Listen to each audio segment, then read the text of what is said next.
This is District Sentinel Radio live broadcasting out of the Barefoot is Legal studio in Washington, D.C., aka Piss Town.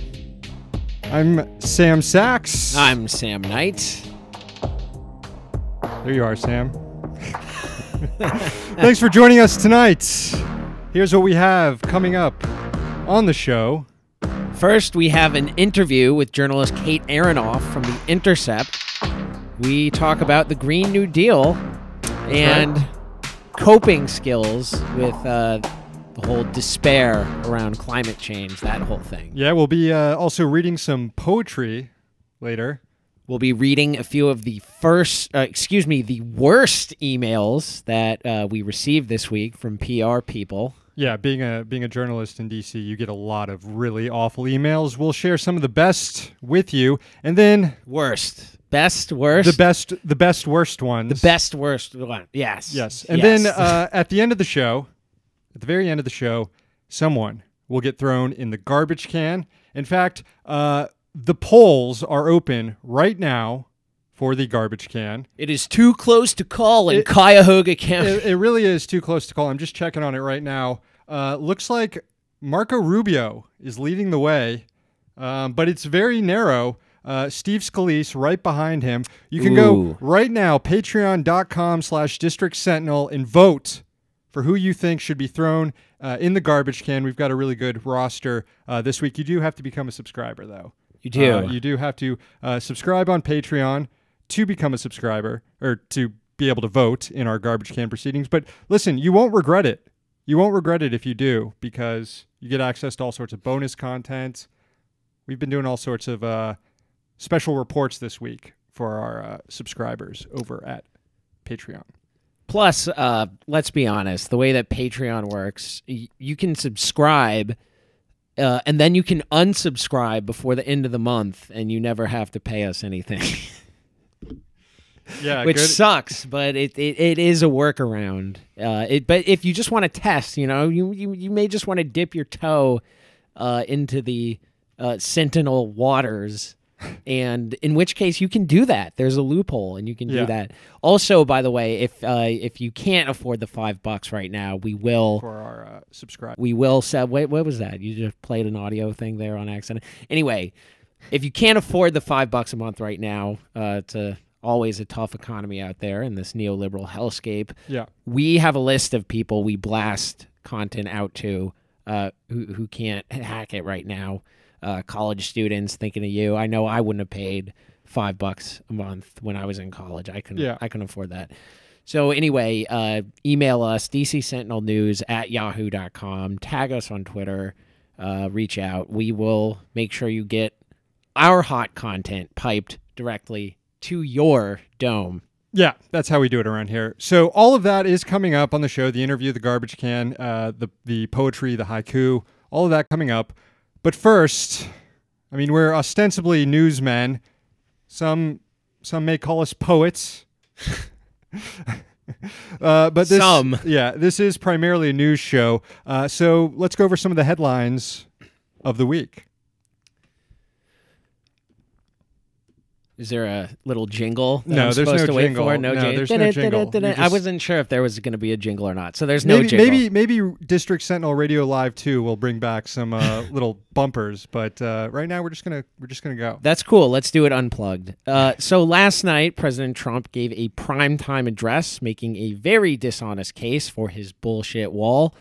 Unfortunately, Chuck Schumer and Nancy Pelosi volunteered to personally respond for Democrats. Here's some of the direct that they came up with. The fact is, on the very first day of this Congress, House Democrats passed Senate Republican legislation to reopen government and fund smart, effective border security solutions. Make no mistake, Democrats and the president both want stronger border security. The symbol of America should be the Statue of Liberty, not a 30-foot wall. So our suggestion is a simple one. Mr. President, reopen the government and we can work to resolve our differences over border security. So who framed that shot there and was going for the Shining murder hallway vibe? That's I want to know if you happen to watch it. It looks like they want to play with Danny forever and ever and ever. They want to reach across the aisle to Danny forever and ever. Come play with us, Danny. Come reach across the aisle forever and ever and ever. By the way, you got to love how Schumer pivoted from the Statue of Liberty to border security. Yeah. Give me, you're tired, you're poor, you're huddled masses yearning for border security. More border security. Schumer did pay lip service to, quote, legal immigrants and refugees, but made no mention of asylum seekers. The distinction is important because many migrants from failing Central American states claim asylum in the U.S., and Republicans want to criminalize asylum seeking as a deterrent to immigration. Judging by the response from Pelosi and Schumer, they agree with this callous nativism. Or maybe they just don't care. As hypothesized in our latest zine, Democrats spearheaded the push to legalize asylum seeking during the Cold War, simply as a soft power tool. People were fleeing various communist countries in the late 70s, and liberals wanted to change federal law to make it easier for the U.S. to accept them. Now that Democrats can't use asylum policy to advance their infantile view of capitalism and American exceptionalism, they have no use for asylum seekers. Hence the bleating about border security, and legal immigration, while Trump stokes the flames of white nationalism. It's extremely good. Trump met with top Democrats today, hoping that both of their speeches last night might have broken the impasse. It obviously didn't. And Trump reportedly walked out of the meeting with Chuck and Nancy this afternoon, and then he immediately took to Twitter, where he had this to say: "Just left a meeting with Chuck and Nancy, a total waste of time. I asked what is going to happen in 30 days if I quickly open things up. Are you going to approve border security, which includes a wall or steel barrier? Nancy said no, so I said bye-bye." Now, in case that isn't at all... Sir, we do respect border security, sir. Let me show you how much we respect border security. We'll give you $1.5 billion for your wall. Listen, in case it's not completely obvious yet who is to blame for all this, the AP fact check is here to save you, tweeting out this: an early contender for worst tweet of the year. AP fact check: Democrats put the blame for the shutdown on Trump, but it takes two to tango. Trump's demand for $5.7 billion for his border wall is one reason for the budget impasse. The Democrats' refusal to approve the money is another. Wow. I have a feeling that had Obama been in office even, let alone can't imagine what they'd say if a similar sort of situation arose under Bernie, but they would be like, well, actually, according to the Constitution, all spending is supposed to originate in the House Ways and Means Committee, but I don't know. They're worried about access. They want to kiss the ass of our dumb diarrhea baby president. So yeah. Can we just both sides are getting Pinocchios? Can we just give the AP the title right now for worst tweet of 2019? I mean, the tournament's not till March. We probably can't. There's too many good contenders. Too many good contenders. I mean, we did have even this tweet about walls by Baseball Crank recently. That might be worse than the AP fact check. I don't know.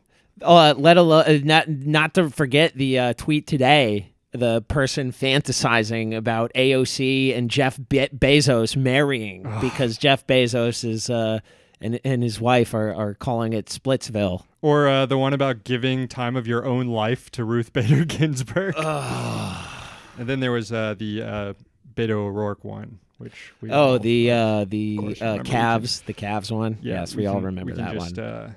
End it there. All right, some off Twitter news. The Government Accountability Office published a new report about food insecurity on college campuses. The federal watchdog reviewed Department of Education data and found almost 2 million at-risk students who were potentially eligible for SNAP benefits or food stamps, but did not receive any benefits in 2016. Why?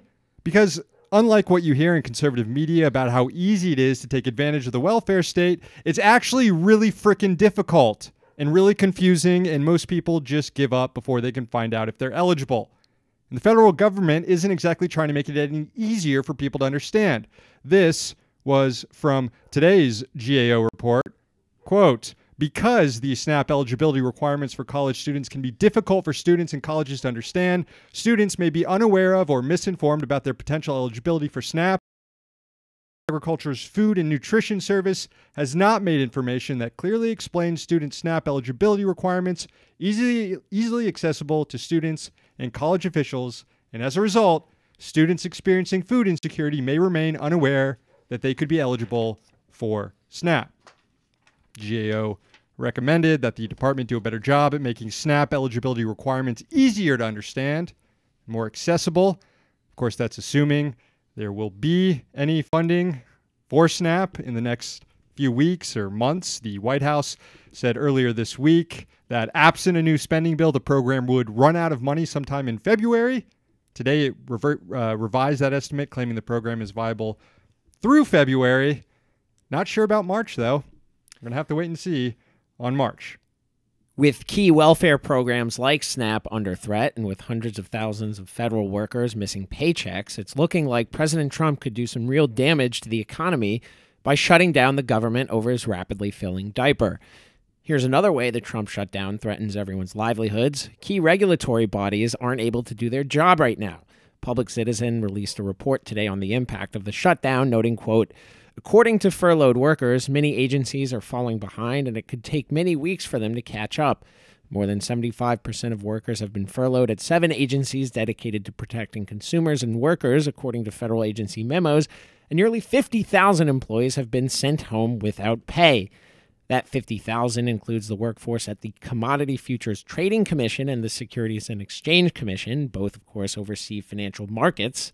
So better hope there's no flash crash soon. Better hope the coked out Wall Street guys manning those giant fucking computers that make all those trades really, really fast and evidently are not causing... Anyway. I'm supremely confident in the health of our stock market. Yeah. Also being impacted, the Environmental Protection Agency, the Consumer Product Safety Commission, and the Pipeline and Hazardous Materials Safety Administration. What could possibly go wrong with those three offline? I don't know. The FAA's workforce is also being hampered, and what is certainly great news to people who are afraid of flying. Another impacted agency worth mentioning is the Food and Drug Administration, which said today that it isn't conducting safety inspections right now. What? So you might want to hold off on buying ground beef or for anything, a little bit. Or going anywhere, doing anything. Think about that for a second. They're not doing safety inspections right now. Third world America. I do not have. I have even less confidence in Wendy's right now than normal. Finally, today, some newly elected members of Congress gave their first speech on the House floor. One of them was Massachusetts Democrat Ayanna Pressley, who basically called the president a liar and then was promptly admonished by the acting Speaker of the House. Watch this clip. Mr. Speaker, I rise today in opposition to the occupant of the White House. Mr. Trump, you took an oath, just as I did 5 days ago, to protect and defend the Constitution and the American people. Sir, you dishonor that oath. You devalue the life of the immigrant, the worker, and the survivor. I see right through you, and so do the American people. Today I rise as one, and I stand as thousands. Thank you, and I yield back. Members are reminded to refrain from engaging in personalities toward the president. Wait, what? What was that about? Engaging in personalities toward the president? Members are prohibited from doing that? Well, it turns out House rules on what you can say about the president are some of the lamest shit you'll ever read. This is just, it's really bad. So according to a House rules explainer that I found from the Government Publishing Office, here's some of the rules. 1, you cannot use language that can be taken as personally offensive to the president. Rules do not permit the use of language that is personally offensive toward the president. That includes calling him a liar, calling him a hypocrite, or referring to accusations of sexual misconduct. It's almost written exactly for Trump in this case. Also, even if we were under impeachment proceedings, members must abstain from personally offensive language then as well. I guess there is one slight silver lining here. These rules don't apply to the president's family. So you can go on the floor of the House and trash the president's family all you want, but you can't say anything mean about the president. Just makes you hate Congress even more. So you can go on the House floor and reveal state secrets and classified information. You can. That is protected by the speech and debate clause. Yes. However, according to the legislature's own rules, you cannot say the president is a liar or say the president is a stupid doo-doo dum-dum head. There is a few interesting exceptions to what you can say on the floor that I found here. Apparently, you are allowed to say things like the government is oppressive. You're allowed to say that unnamed officials are half-baked nitwits, and each of these has an example of when it was like, this obviously happened. Someone said this, and it was ruled by the chair in order. Yeah. You're allowed to call a federal agency communist or socialist. Probably not allowed to call it fascist. Yeah, though. That's what I was getting at. You're also allowed to call the government a labor dictatorship. Something tells me that these rules are tilted one way for people to criticize the government, but I can only hope that those would be accurate descriptions one day. I think I found a loophole, though. I would like to go on the House floor and tell the president to suck on this decorum. I think that would be completely allowed. All right. Enough of the news here. Can you call the president a dictator? The president is a dictator. Probably not, but you could call him a communist, I guess, or a labor dictator. A labor dictator, you could call him that, but probably not a fascist dictator. The president is a continuing resolution supporter. All right. Now for a segment called From the Inbox, where we share with you some of the awful emails sent to us by lobbyists and PR flack. Sam Knight. Yeah, this one from Monday sent shivers down my spine. What do we got here? From the Center for Education Reform, subject, the Amazon effect on higher ed. It's a quote from Modern States Executive Director David Vise. Whatever Modern States is, I don't know. I didn't bother to Google it. It sounds like an awful Silicon Valley think tank. And I deduced that from this quote from Vise. Quote, think about Amazon and then think about education. Amazon hasn't eliminated the need or the desire that people have to shop for all kinds of things. They've changed the delivery mechanism dramatically, and they've done it by taking massive advantage of a logistics system that's brilliant and by using the internet in ways no one ever imagined. In that same way, courses are going to be delivered differently. It's pretty fucking bad. I know it's well, obviously it's very insidious and frightening that people think this and people who have any currency within the Center for Education Reform, but it also reminds me of that old South Park cliche: the step one, steal underwear; step two, question mark, a bunch of question marks, and step three, profit. With the underwear gnomes. So, I too got some awful mail in the old inbox. Wait. Think about Amazon, and then think about education, and put the two together. That's basically this email. Anyway. All right. I too got bad email. It was a fundraising email from the Democratic Congressional Campaign Committee, and let me. Oh yeah. Was it a fake bill? No, it wasn't this time. Let me just show it to you and read it to you.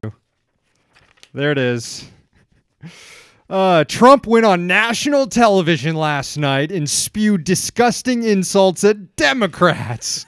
He absolutely disrespected Speaker Pelosi. We refuse to let and we need to step up and protect her agenda at all costs. It then includes all sorts of ways you can give money immediately. It says it'll take an overwhelming wave of support, 12,946 Democrats strong, to fight back.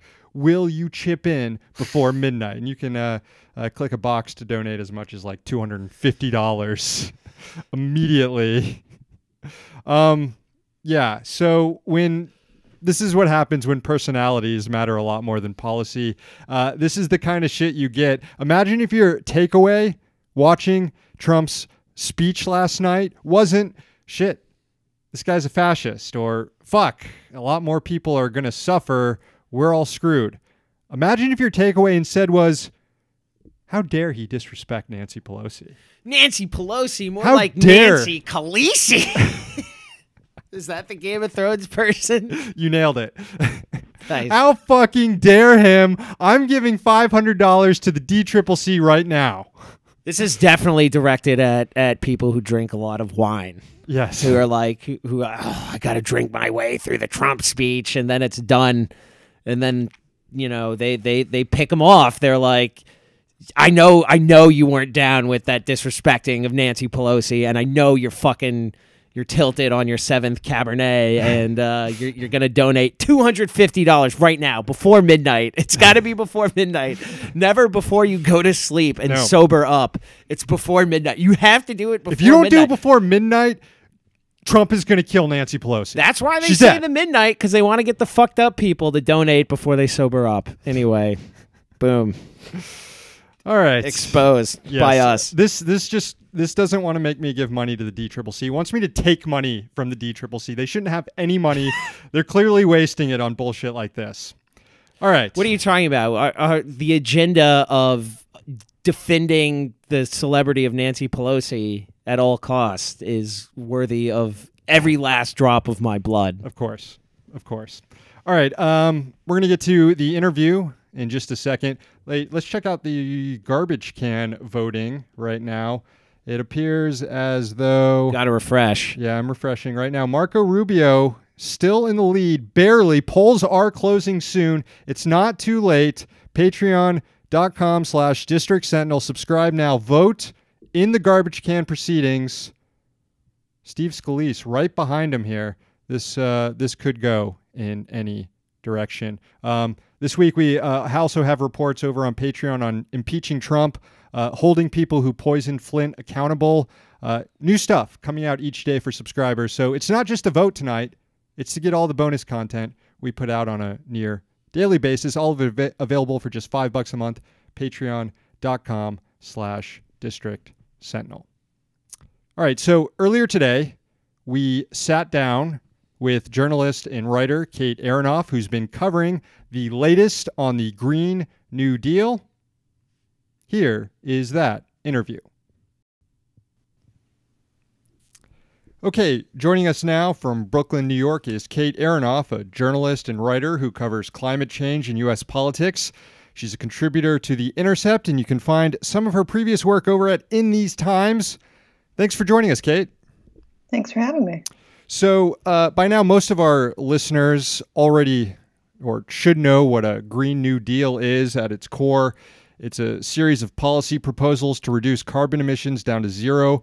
But I've seen liberal scolds who would normally support this kind of climate action, but who hate leftists and Alexandria Ocasio-Cortez, attack these kind of latest iterations of a Green New Deal that are circulating because they include lefty policy proposals like a federal job guarantee.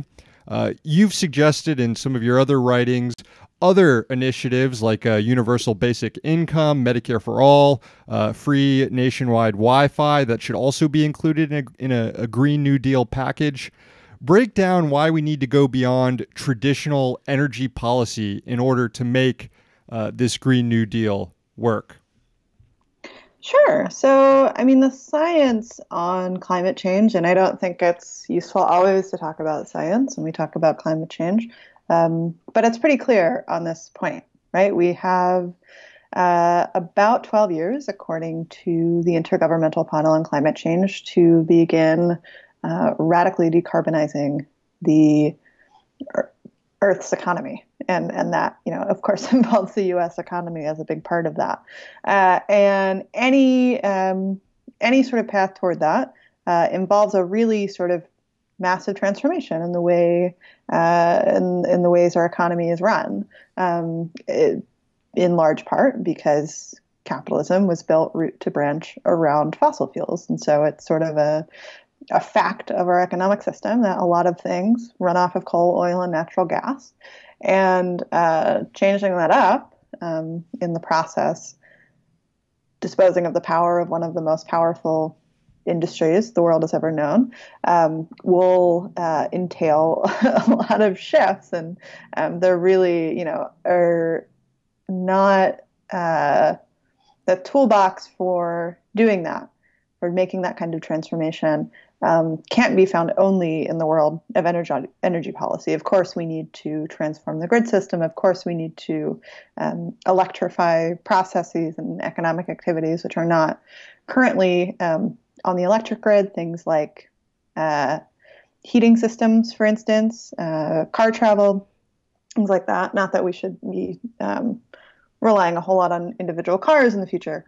But this is sort of just a massive level transformation, and what a Green New Deal kind of gets at, and why I think this is really the only scale of action that's actually in line with what the scientific consensus is actually saying, is that, we have done this scale of thing before, or something approaching this scale at least. And the United States has learned to do things it didn't know how to do. So part of what I think is useful about that reference back to the New Deal is that at the beginning of the Great Depression, the United States did not have a welfare state. All of our sort of relief for the poor, as the term went back then, was allocated by churches, by private charities, what have you. And we didn't know how to do the thing that we do now, which is make sure that people don't die because they're poor. I mean, we could be doing a lot more of that. But that sort of basic infrastructure was built almost whole cloth out of the Depression and out of the sort of demands of social movements and workers sort of coming together and saying, look, people are dying, and we need the state to step in and create solutions. And I think we face a very similar problem today with a different balance of class forces than existed in the early 30s, I think. But yeah, I mean, the state really needs to learn to do a lot of things very quickly if we're going to get out of this mess. And I think there's been this fantasy on the liberal end and sort of some parts of the right that are more willing to talk about climate change, that if we just get the prices right, if we just sort of make the cost of carbon accurate, the market will sort itself out. But I don't think we really have time to hope against every shred of evidence that the market will do that. There's also the fact that dirty energy industry is tied up with the financial industry, and we've seen activists in D.C., for example, trying to get the city council to divest from Wells Fargo because of its support of the Dakota Access Pipeline. But a second prong to their approach is also D.C. should have a public bank, because all of these banks support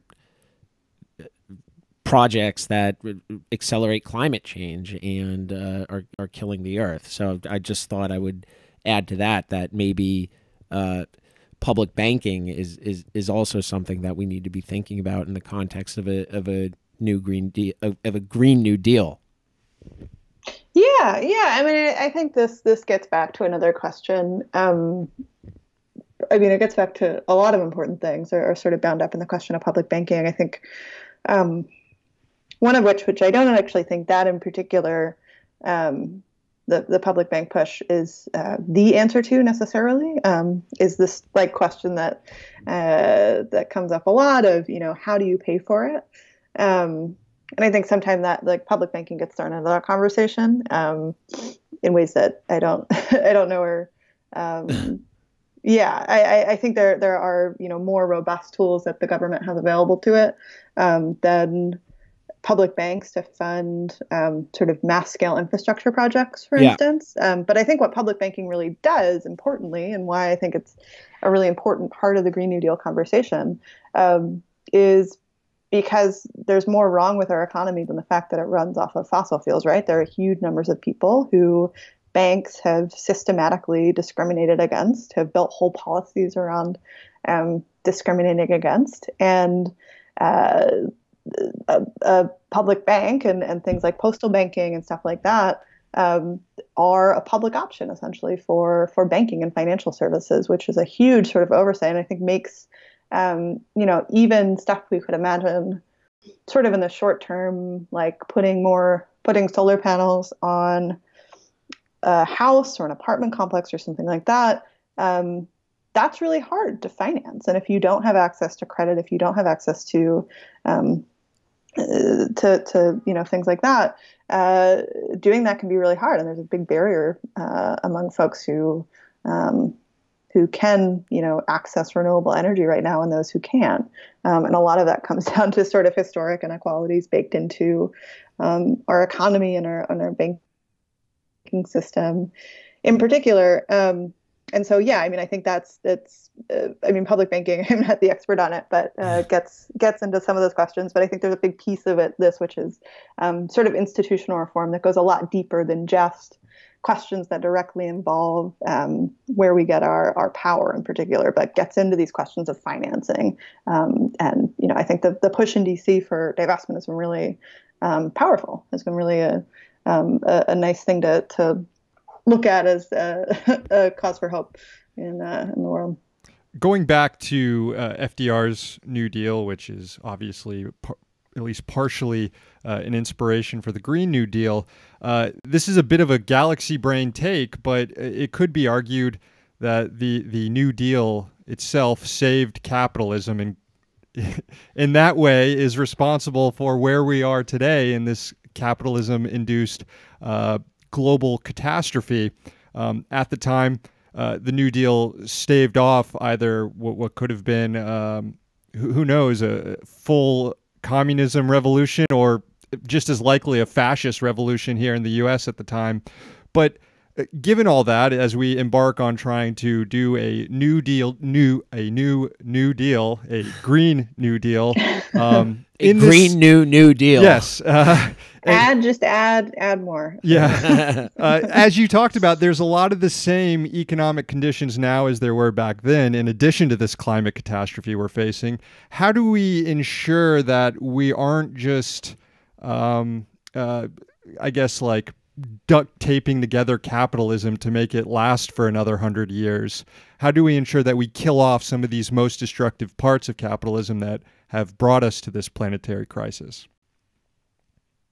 Yeah, that's a good question. I think first off, what I would say is that I think the change that a Green New Deal is aiming toward is much, much bigger than anything even the New Deal accomplished, which was massive. I think the way, I think I'm getting this right, that the way that Congresswoman Ocasio-Cortez has talked about this is, this is like if you were to imagine the New Deal and the war mobilization and going to the moon, that would maybe start to get at what we need to do. But I think the fact of it is, and the fact of what any sort of transition away from fossil fuels looks like, is that you have to go after the fossil fuel industry. I mean, the science, again, is very clear on this. If we are to avoid a sort of catastrophic future, something like 87% of oil needs to be kept in the ground by 2050. We need to be using 87% less oil than we currently do.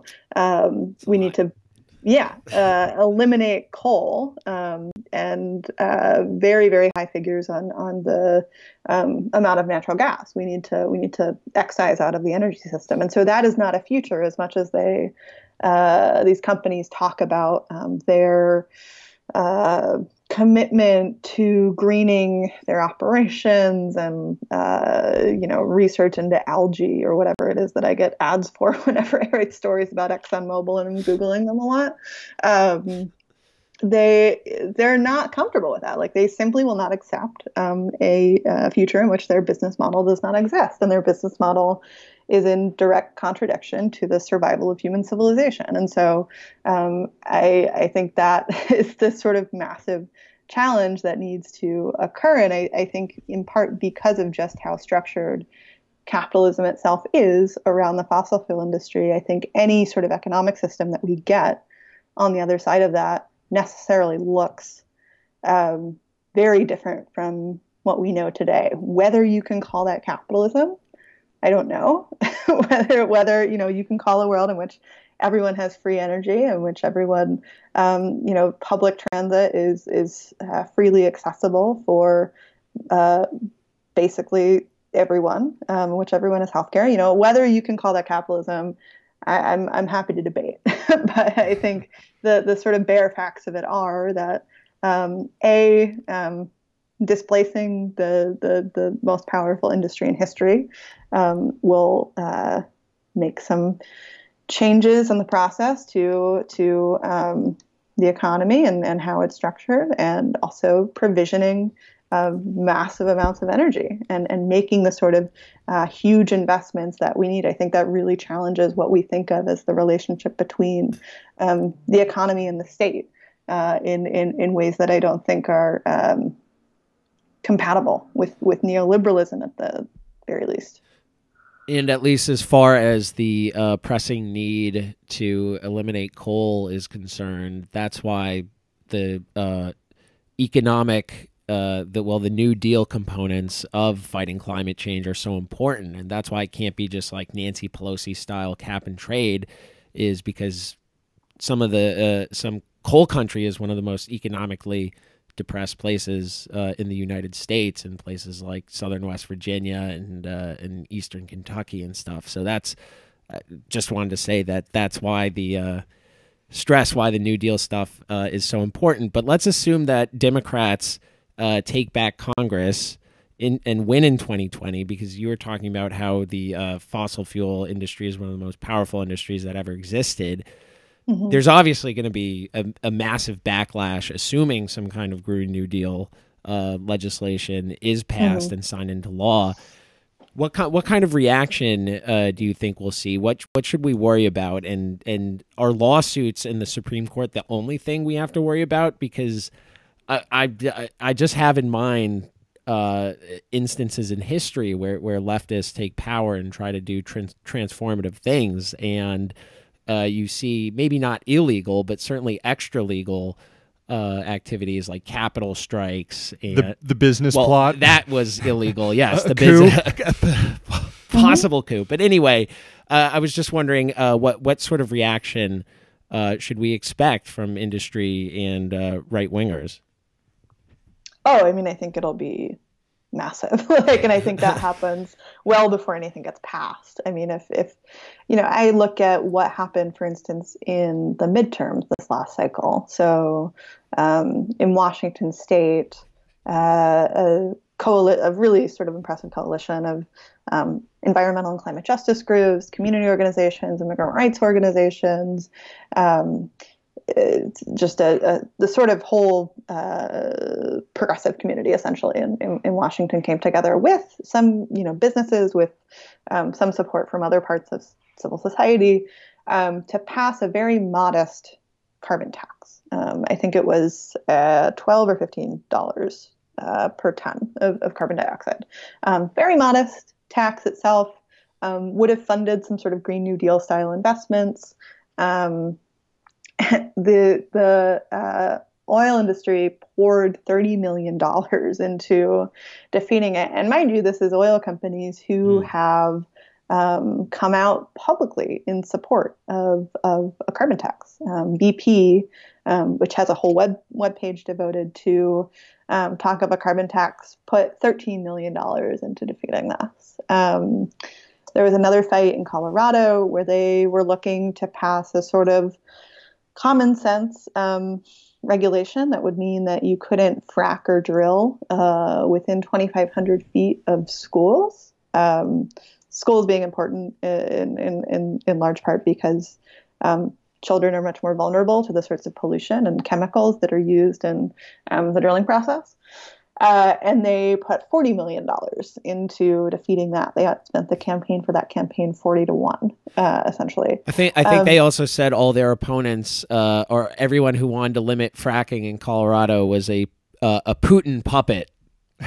I think that was some of the, if I'm not mistaken, I think that was some of the rhetoric they were using because then Russian natural gas benefits or whatever.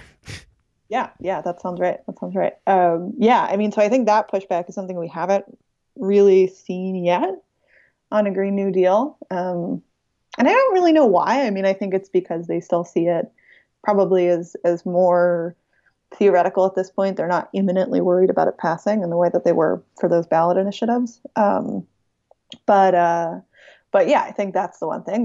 These companies have virtually unlimited resources and are very, very sensitive about anything like their bottom line being affected. So I think that's coming. I mean, I think there's also these bigger geopolitical questions, which we don't, which we haven't really seen yet because there haven't been major oil producing countries, to my knowledge, that have done something at this scale, at the scale that a Green New Deal would scale back fossil fuels. I mean, I don't know if you or your listeners are familiar with the seminal Norwegian TV show Occupied, but the plot of that show is that the Green Party takes power in Norway. Green Party looking very different than it does here, and they immediately call for the prime minister or president immediately calls for an end to oil production, and the whole plot of the show is that the Russian government and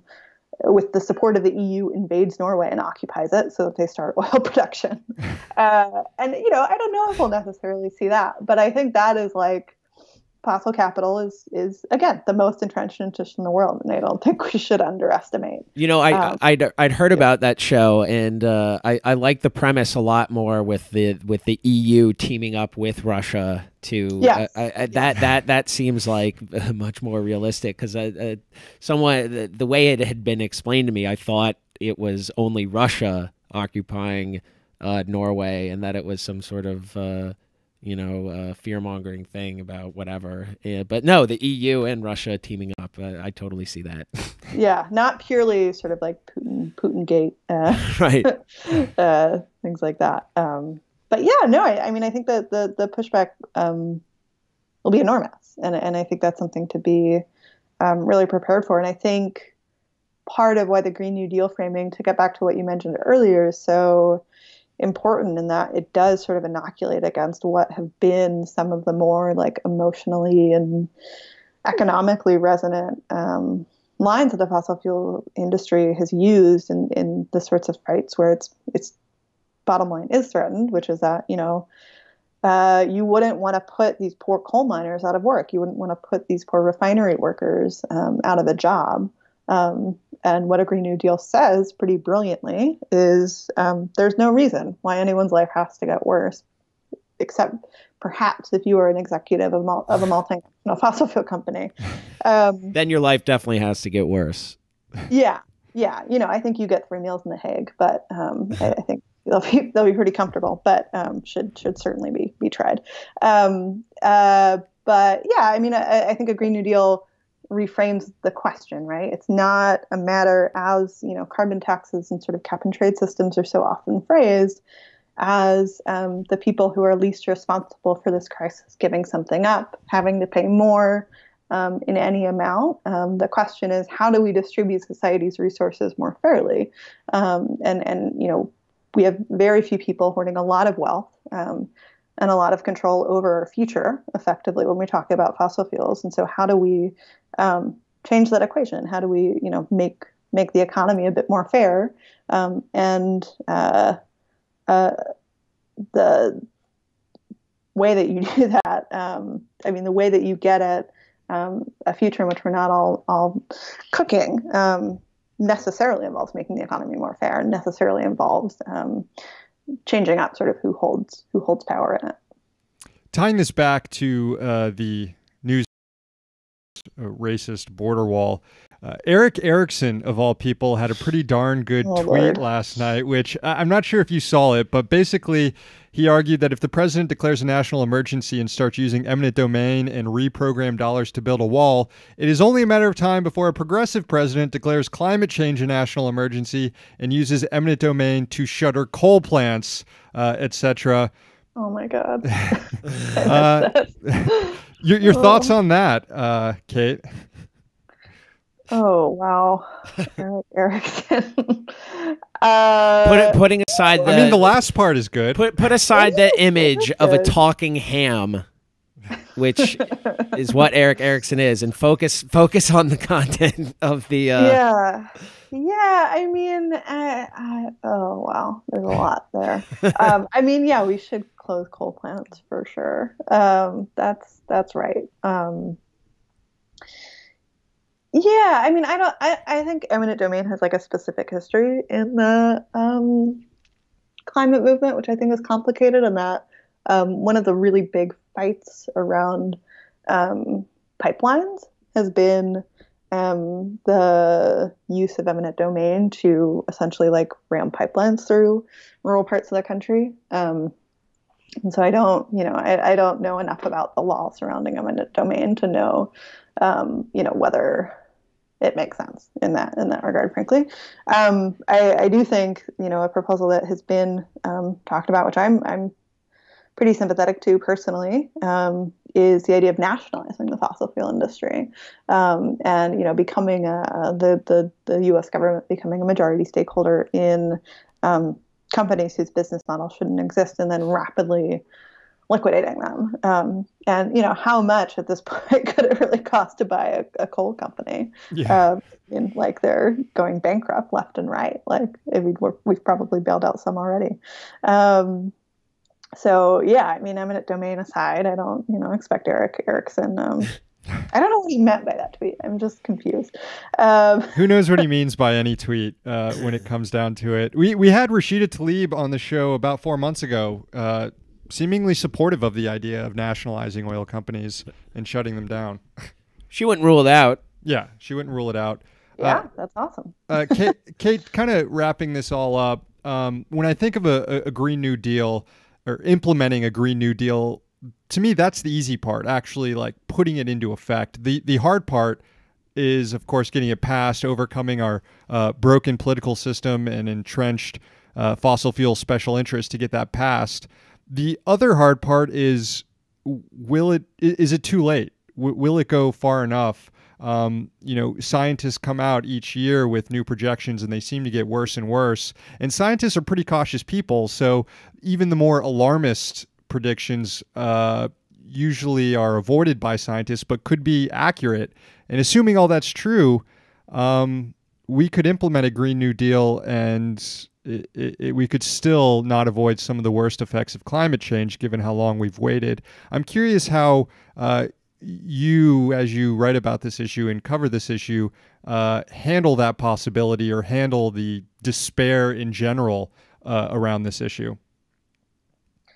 Yeah, I mean, what I'll say is that I feel more hopeful now in almost a decade of following this stuff than I have ever, really. I think the energy around the Green New Deal, I think, is the only time that I've seen a sort of conversation happen at the national level here or almost anywhere that I think really gets at the scale of what we need to do this. And there is this question which you raised of, is it enough? Will it be enough? And I think it's the best we got. And that's not to say, that's not to be sort of nihilistic about it. But I think on the one hand, there's never sort of a point at which we should just sort of resign ourselves to a climate change world, right? Like we are already locked in for some level of warming. We've put ourselves on track for about 1 degree of warming and some change, which, in itself will sort of dramatically change our physical environment in really remarkable ways. And, that's kind of an inevitability at this point. But there is no point at which we can't prevent worse things from happening. I think one of the big and maybe underrated takeaways of the IPCC report is that the difference between 1.5 degrees and 2 is massive in terms of the type of effects we'll see and the sheer number of people that will be killed. The difference between 2 degrees and 2.5 degrees is huge. The difference between 2.5 degrees and 3 degrees is huge. And so, I don't think, I think a complication of talking about this is it's not as if we just sort of like blow past a certain deadline and that's it. Oh, well, guess we'll all burn. We sort of always have to be thinking about this. And I think there's not, we don't have the luxury of sort of being able to say, well, we blew it.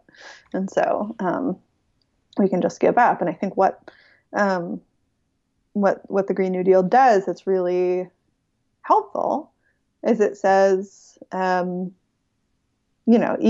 think this is a sort of like maybe internal climate, people who are sort of deeply following this stuff. But I think what it says is like, right, we are going to try as best as we can to bring down, to limit warming to 1.5, 2 degrees, make every possible effort to go all the way on that. In the process, maybe you'll get Medicare for all. In the process, maybe you'll get a federal job guarantee. In the process, the economy will become dramatically more equal than it is right now. People's lives will improve dramatically. And, those two things cannot be so disaggregated from one another. It's not as if, these are add-ons. It's that, a low carbon world is a more equal one than the one we're living in now. And so even the sort of process of striving for a Green New Deal, I think, makes people's lives better in the short term, even if, which I'm not, you think it's too late, even if you think that, we're not going to sort of fix this, as it were, which, we're not going to fix climate change, right? Like it's happening. But I think a Green New Deal says, even if you are pessimistic about the possibilities of getting the 1.5 or 2 degrees, there are many, many other reasons to do this beyond that. Well said. Kate Aronoff, writer, journalist, contributor over at The Intercept. You can find some of her writing over at In These Times. Follow Kate on Twitter at Kate Aronoff. And if you haven't yet, read her piece from last month in The Intercept on what a Green New Deal might actually look like. It helped combat some of my despair over our climate catastrophe reading it, so you should too. Thanks again for coming on the show, Kate. Yeah, thanks for inviting me on. Thanks, Kate. And we are back. Thanks again to Kate.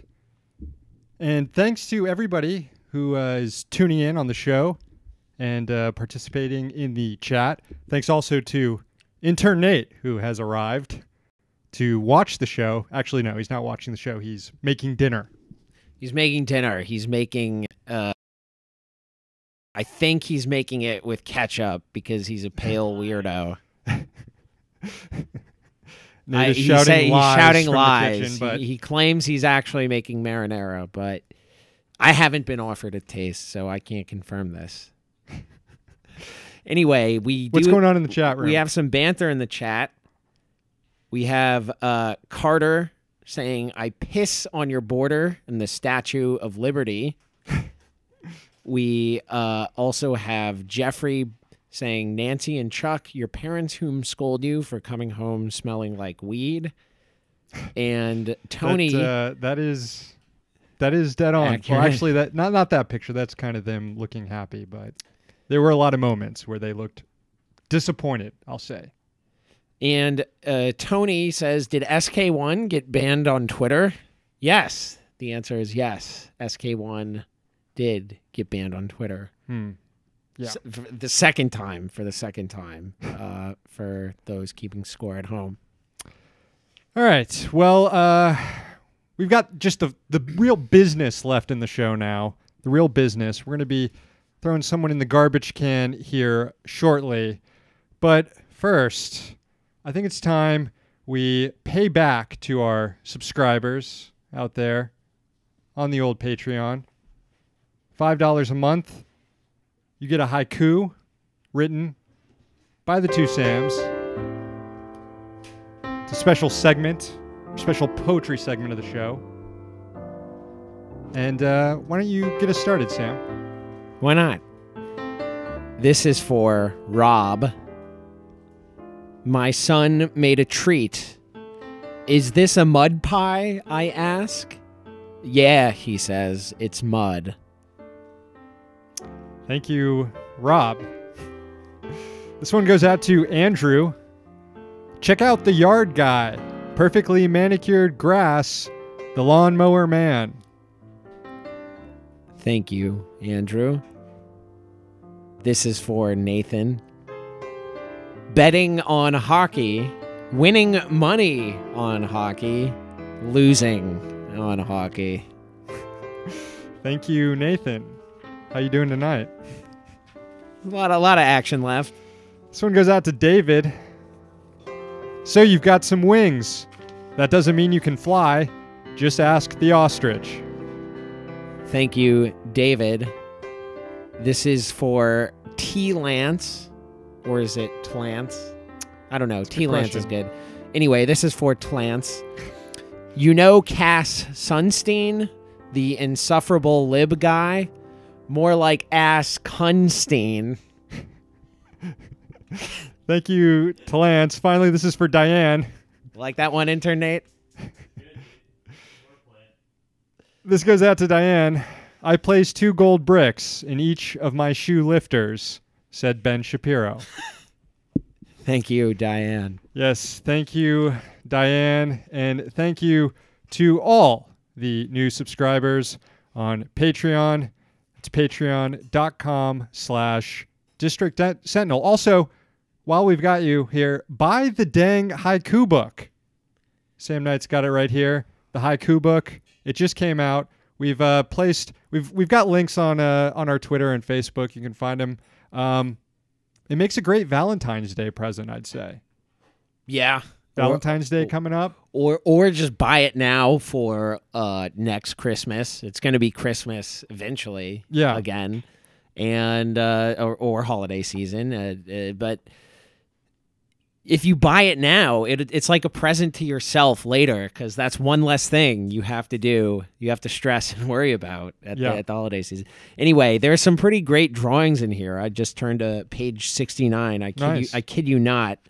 And let me read this real quick. A modest idea, steal golf clubs from rich people.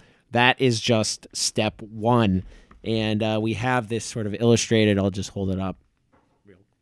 Can we see that? Yeah, we can see that. It looks like a guy beating a rich guy with a golf club, or stealing a golf club. I think Well, it visualizes stealing this is just vision, step 1. this poetic vision that we have. Anyway, patreon.com/District Sentinel. You'll get a haiku, and maybe your haiku will end up in the next edition of the haiku book, even though this one's not dated. It just came out. Buy them. It's great. Makes a great present. Okay. We've reached the time of the show. We got to assemble the interns. Nate, gather up the interns for us. Interns, get the can. All right. Thank you, Nate. Here they come. Thanks, Nate. Bring it in. Yep. Bring it on in. Whoa.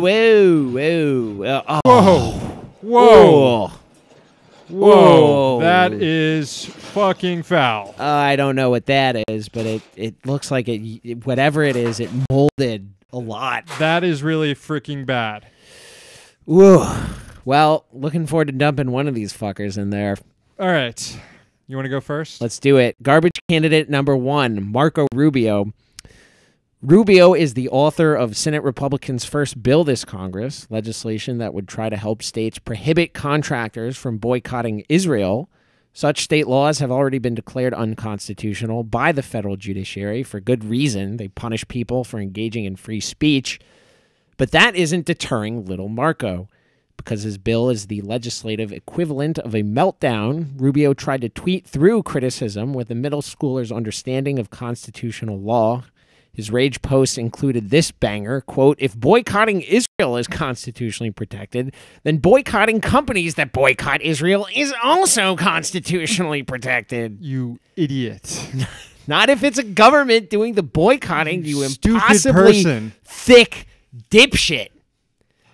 We're talking about a guy who writes laws, who doesn't grasp why the state is held to a different standard from individuals.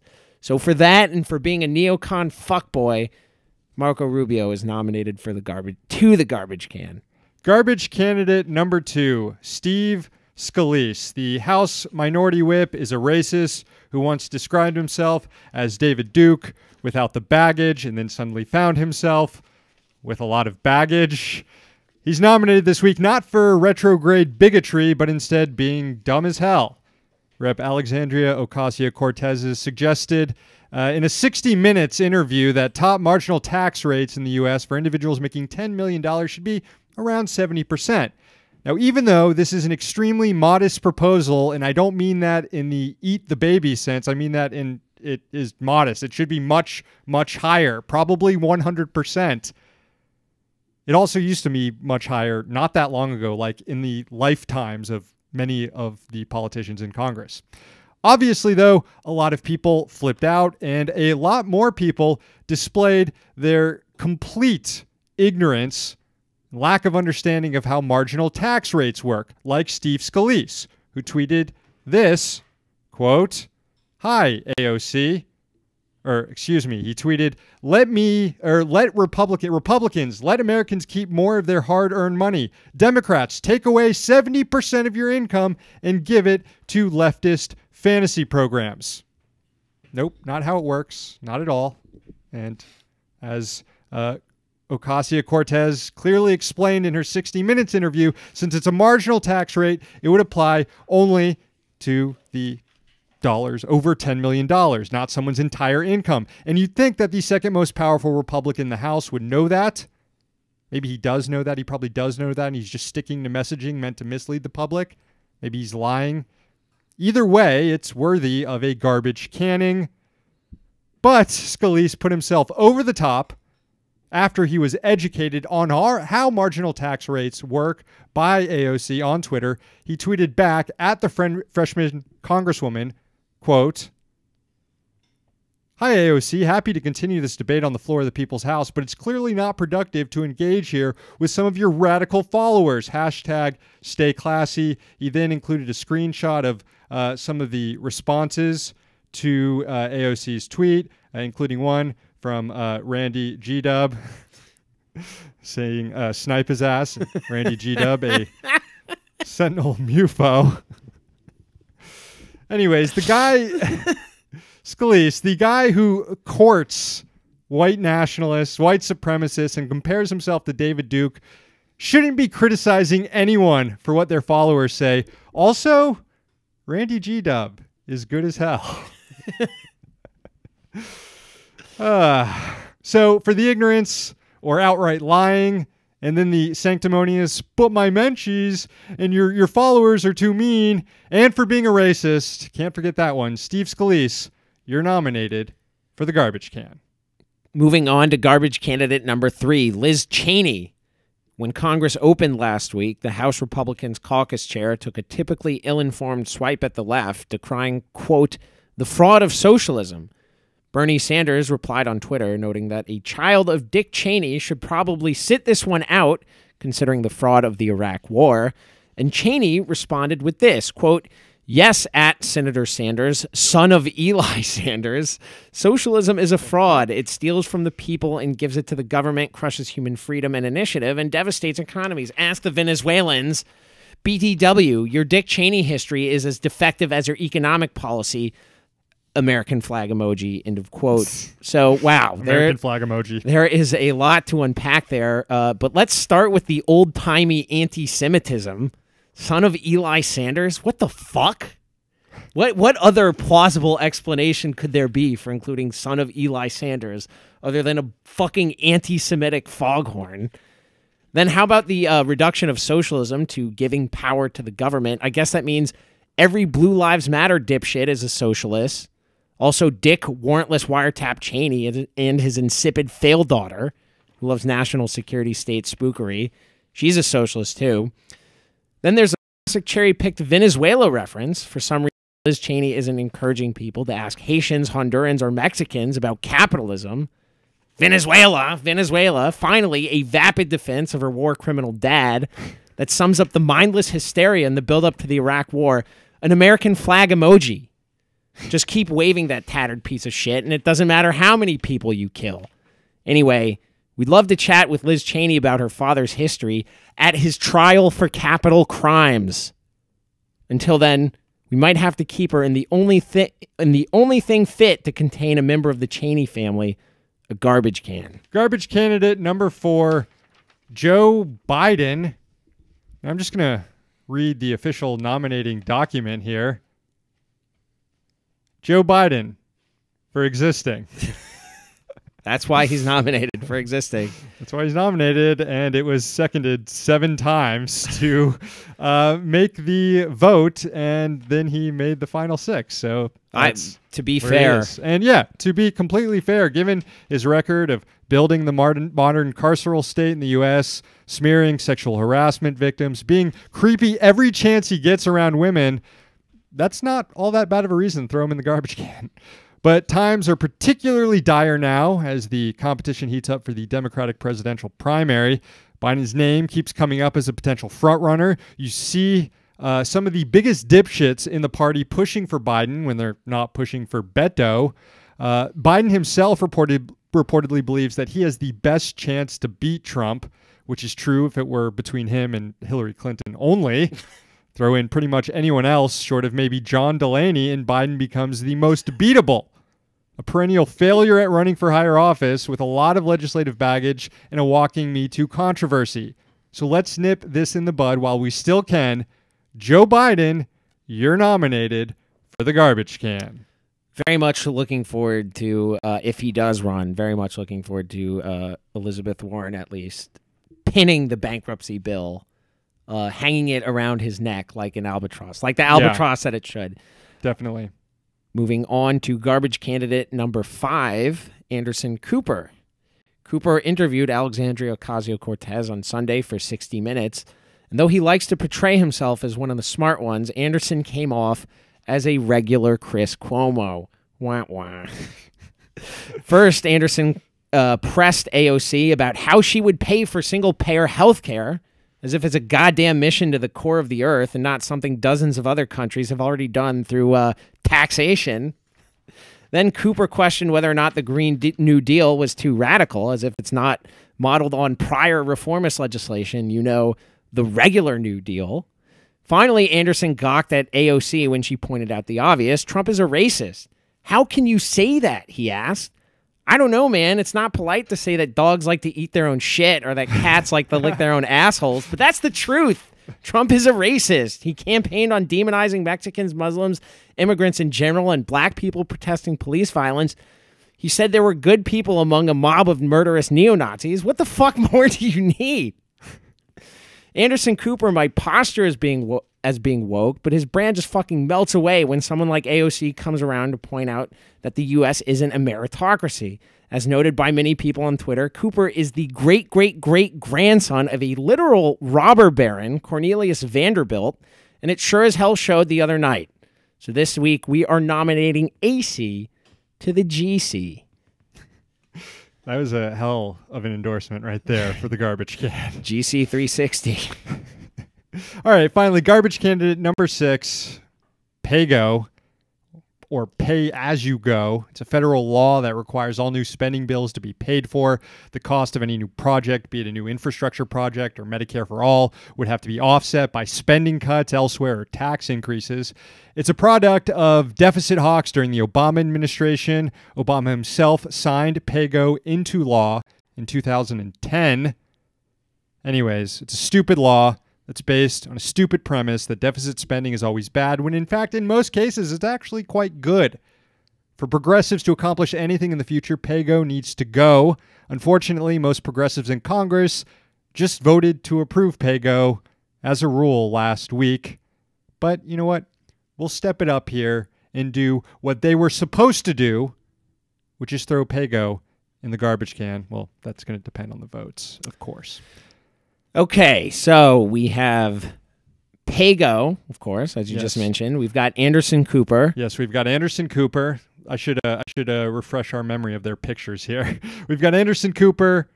We've got Joe Biden. That's right. You're going to pull him up there. There he is. Yeah, we've got Liz Cheney. We got Liz. Liz Cheney. I wonder how long her heart is going to last, by the way. Just throwing it her out there. Her actual one or the machine one that they will implant later? Or the 3 mechanical baboon hearts that she'll get. We've got Steve Scalise. And we have Marco Rubio. There he is. All right. Folks, the votes have been counted. It was a nail-biter this week. But Marco Rubio, you are going in the garbage can. There goes. Oh, there's all your shitty, stupid tweets. You don't know anything about this country, Marco. There goes. I'm not saying it, but the secret family is in there. I don't even know what that means.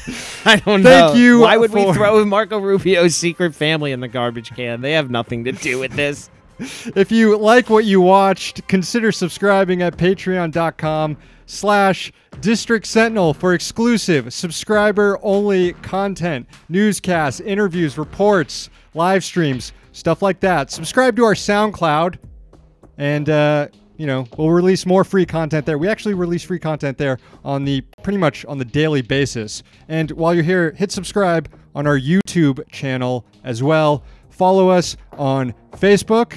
Boom, right there. Follow us on Twitter. Thanks to our sponsor, the Congressional Dish podcast, hosted by Jen Briney. Find it at congressionaldish.com. Subscribers, we'll see you tomorrow for the Sentinel Hangout, bright and early at 4:20 p.m. We're here in D.C. so that you don't have to be.